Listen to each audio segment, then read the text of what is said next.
Hi there, this is Dr. Robert Sivis, the Carb Addiction Doc. Welcome to another episode. This is going to be a very controversial episode, at least superficially. And one of the things that we do is we read what is in our heads, what is our wheelhouse. We're not going to look at or read things that conflict typically with our beliefs, with what we do. And I think by now, most of you that have watched my podcast understand my background as a fat guy, as a carbohydrate addict myself. And no matter what this looks like, this is always fat. But actually, this isn't fat. This is addicted to carbohydrates. You know what's interesting is they call every substance abuse by the name of the drug. You're a smoker, you're a meth head, you're a heroin addict, you're an alcoholic, but they call us fat. And in large part, that's kind of the problem, isn't it? Because if you're fat and you don't understand what made you fat, then you can go down completely the wrong pathways. And that is the huge, big issue with what we're dealing with when it comes to diabetes and obesity in this country. We haven't connected the dots backwards between being fat and diabetic and the causative agent. I'm not fat. I'm a carboholic. I have an out-of-control relationship with carbohydrates, and I always will have. And it's just such a simple concept. And yet so many people don't get it. In fact, the funny thing is, that was exactly the problem as to why we got into this trouble in the first place. Why did we suddenly become fat as a species? And when I say suddenly, over the last 50 to 70 years.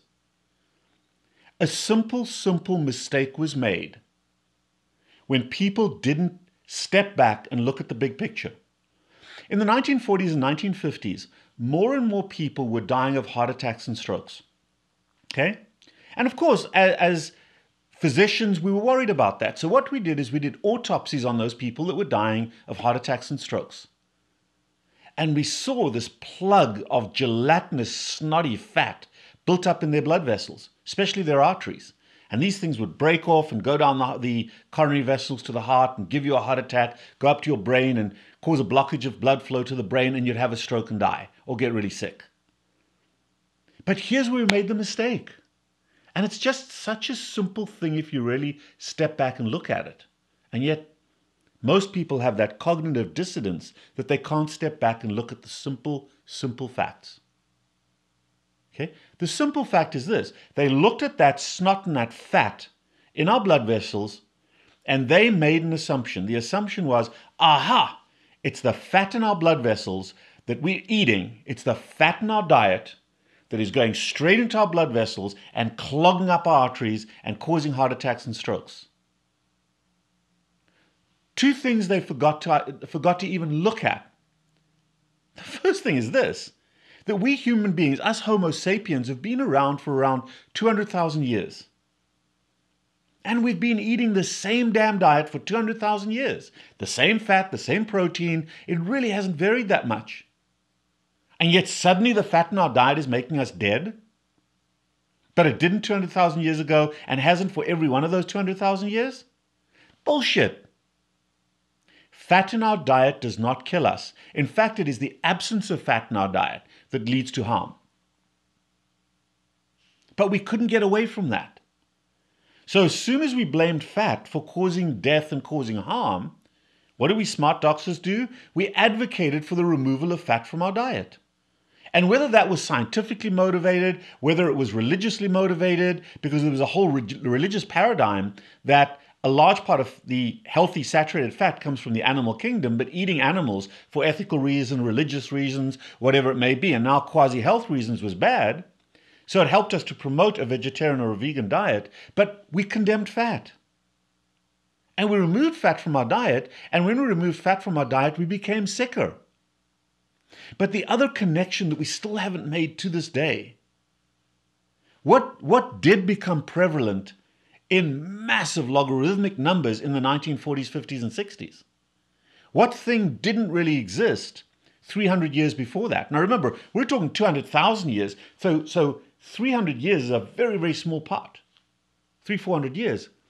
The culprit, the bad guy, the villain in all of this was a guy called Christopher Columbus. Because Christopher Columbus came to the Americas and he discovered something. He discovered a little thing called tobacco. Now, at the time, the local population were chewing tobacco. They were maybe smoking a little bit, but they were using tobacco plants directly from nature. They were chewing on it, maybe getting a little buzz, but the nicotine in the tobacco was relatively small. And what we did after Columbus discovered this over the ensuing 300 years is we did what human beings are great at doing. Instead of having this tobacco in the wild, we started farming it, we started cultivating it. And then we started drying it out and chopping it up and creating these cigarettes. So we were able to concentrate the nicotine and the dried tobacco leaves in these long little white sticks called cigarettes. So we took something that in nature provided a gentle little high, a gentle little buzz, chewing tobacco leaves, occasionally throwing them on a fire and breathing them or smoking them. But we turned them into this industry of high, intense tobacco. And then we actually even, as we know now, have evidence of, the tobacco companies even eventually spiked cigarettes with nicotine. So we went from something that occurred in nature that was really fun and pleasurable that we could use without a lot of harm, and we concentrated it and we caused this huge harm from that nicotine. And what nicotine does is it destroys the cells in our blood vessels. I've got another podcast on that, another episode on that. Go down the pathway of that and you'll see the medical aspects. However, it's the nicotine in the cigarettes that we smoked that was causing damage to our blood vessels, and the fat in our diet had nothing to do with the fact that LDL was trying to patch and heal that injury that was caused by nicotine. So by not understanding and ignoring the fact that it was actually cigarette smoking and nicotine that was causing the damage to our blood vessels, we went completely down the wrong pathway and we blamed fat. Well, when you take fat out of our diet, food tastes like crap. Food tastes like crap. But we said, aha, we've got farmers out there. It's political. We need their votes. We've got corn. We've got fructose. We've got all these wonderful grain-based crops out there. How the hell do we get people to eat them? Let's put them into the diet. And by 1977, we established guidelines, government-based guidelines, that removed saturated fat from our diet. Fat's bad. If you look at a piece of bacon, you're about to have a heart attack. And we massively increased the amount of sugar in our food substance, and we recommended that to people. Can you imagine if I told you, dudes, water's really bad to drink. You've got to drink 2 shots of whiskey with every meal you eat. How the hell do you not be an alcoholic? And that's what we did. So we removed something that wasn't harmful, and we added in a highly toxic drug that is not necessary for human survival, that causes a massive endorphin high. And as we started to recognize nicotine was dangerous, we still hadn't connected nicotine with the lipids in our blood vessels. We still haven't connected that completely. But as nicotine started going down, well, what replaced it? Carbohydrates. And now we have a group of people that are completely and utterly carbohydrate addicted. And yet the world out there still doesn't make that simple connection. Oh, it's about calories. Oh, it's about this. Oh, it's bullshit. It's not. Diabetes and obesity are very easy to understand. They're directly and 100% related to chronic excessive carbohydrate consumption, period. And I'm willing to stake my entire reputation, my entire career on that one simple fact. And until we as a society understand that and decide that the economics of illnesses caused by carbohydrates are way worse in terms of cost to the population, to our finances, than the few people that benefit and make money from selling that crystal meth to us, only then will we as a society be able to address our needs. But we also have to understand why people have addiction. And that's kind of my wheelhouse, the carb addiction doc. So the issue is cognitive dissidence. We as doctors leap to assumptions. and we accept things as fact when they really aren't. In a future episode, we'll talk about carbohydrate loading for athletes. Tim Noakes, a very close friend and mentor of mine, made that mistake for 50 years of his career. And he perfected carbohydrate loading without ever asking the question, is it a fact that athletes do better on sugar? But we'll talk about that in a little bit. So let's come full circle on this. Cognitive dissidence is a huge issue in our society. So therefore, we as individuals need to take personal responsibility for ourselves. If you're a smoker, look at nicotine and the damage it's doing. If you're a fat person, don't look at calories. Look at carbohydrates and look at your relationship with them and ask yourself, are you willing to kill your best friend? Are you willing to get rid of carbohydrates from your life to be healthy? And don't worry about the fat. Bring the fat back into your life. We human beings are genetically and evolutionarily conditioned to be omnicarnivores. We are conditioned under the best conditions to live on a diet that is low in carbohydrates and high in saturated fat. That is the healthiest diet for us. And if that is your diet, if that's the way you eat, if that's your way of life, you cannot be fat or diabetic or have the diseases that are a consequence of those metabolic syndromes. It really is that easy to understand. Hell of a lot more difficult to do. But here's the other part. Here's the other part that we deal with. And a buddy of mine, a guy called Gary Taubes, great author. This is his space. This is his wheelhouse. He's not a medical doctor at all, but he is a scientist. He is a scientist because he looks at science and presents the evidence. And Gary has a great concept, and he says this. He says that people who have never been addicted to carbohydrates, people that have never had type 2 diabetes and never been fat, absolutely cannot understand how fat people and type 2 diabetics cannot control their access to carbohydrates. And on the flip side of that, people that have type 2 diabetes and people that are obese or fat or overweight have been so indoctrinated to the fact that it's a calorie problem or diabetes is a biological problem with your pancreas, which is absolute bullshit. Type 2 diabetes has nothing to do with the pancreas. But anyway, we'll talk about that later. But anyway, the point is that you've got one group of people that have never had a problem with carbohydrate addiction, and they cannot even fathom the concept.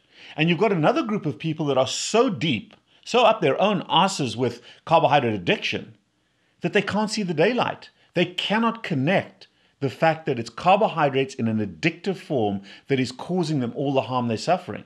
The type 2 diabetes, the obesity, and all the diseases that come from that. And these two populations, one ignores the risk and the other population says, oh, balance it out. Like telling an alcoholic to drink less. Or go on a diet to reduce your calories to lose a little bit of weight. 98% of diets fail. Because the objective is weight loss, lose a few pounds. Then what? Okay, I've lost my 20 pounds that I want to lose. Now what do? Go back to the thing that caused you to gain the weight in the first place. You don't change. So diets that are intent on weight loss do not address the root cause, which is carbohydrate addiction. And as long as you're focused on calories and reducing your caloric consumption, maybe exercising for some ridiculous reason to burn off calories, you'll never ever successfully change. Only when you consider your problem from an addiction perspective, from an out-of-control relationship perspective, and you recognize that that relationship needs to change and it needs to change forever. And what that means is you changing the fundamental foundation of who you are as a human being, how you manage your emotional needs. Only then can you successfully begin to address your obesity, your diabetes, your PCOS, your fatty liver, your risk of a heart attack, your risk of a stroke, your vitamin D deficiency, your energy level, your cancer risk, your inflammation risk, etc., etc., etc. That was my rant about cognitive dissidence, about how screwed up the healthcare professionals, the academics, the experts are about connecting the dots. It's so simple. Nicotine causes heart attacks and strokes. And if we remove nicotine, we'll radically lower that risk. Carbohydrates cause heart attacks and strokes and other diseases. If you remove the carbohydrates, you radically reduce that risk. What are we doing now? Between 30 and 50% of the children at my children's high school are vaping. We're reintroducing nicotine as an addictive substance, as a toxic, death-causing substance to our youngest, most promising kids. How screwed up is our society not to recognize that the money we get from vaping will never ever cover the cost of the heart attacks, the strokes, and the mental health disorders of those very kids that are becoming addicted in their preteens. Me talking about this is like fighting against thunder. It's a little blip against the massive noise of the economics of healthcare. And until we solve that, as a society, we are destined to go backwards rather than forwards in our evolution. Get rid of carbohydrates from your life. Find ways to deal with your emotional needs through what you do, not what you consume. And you will be a better human being, a more effective human being, and you will probably rise higher up on the pyramid of our society.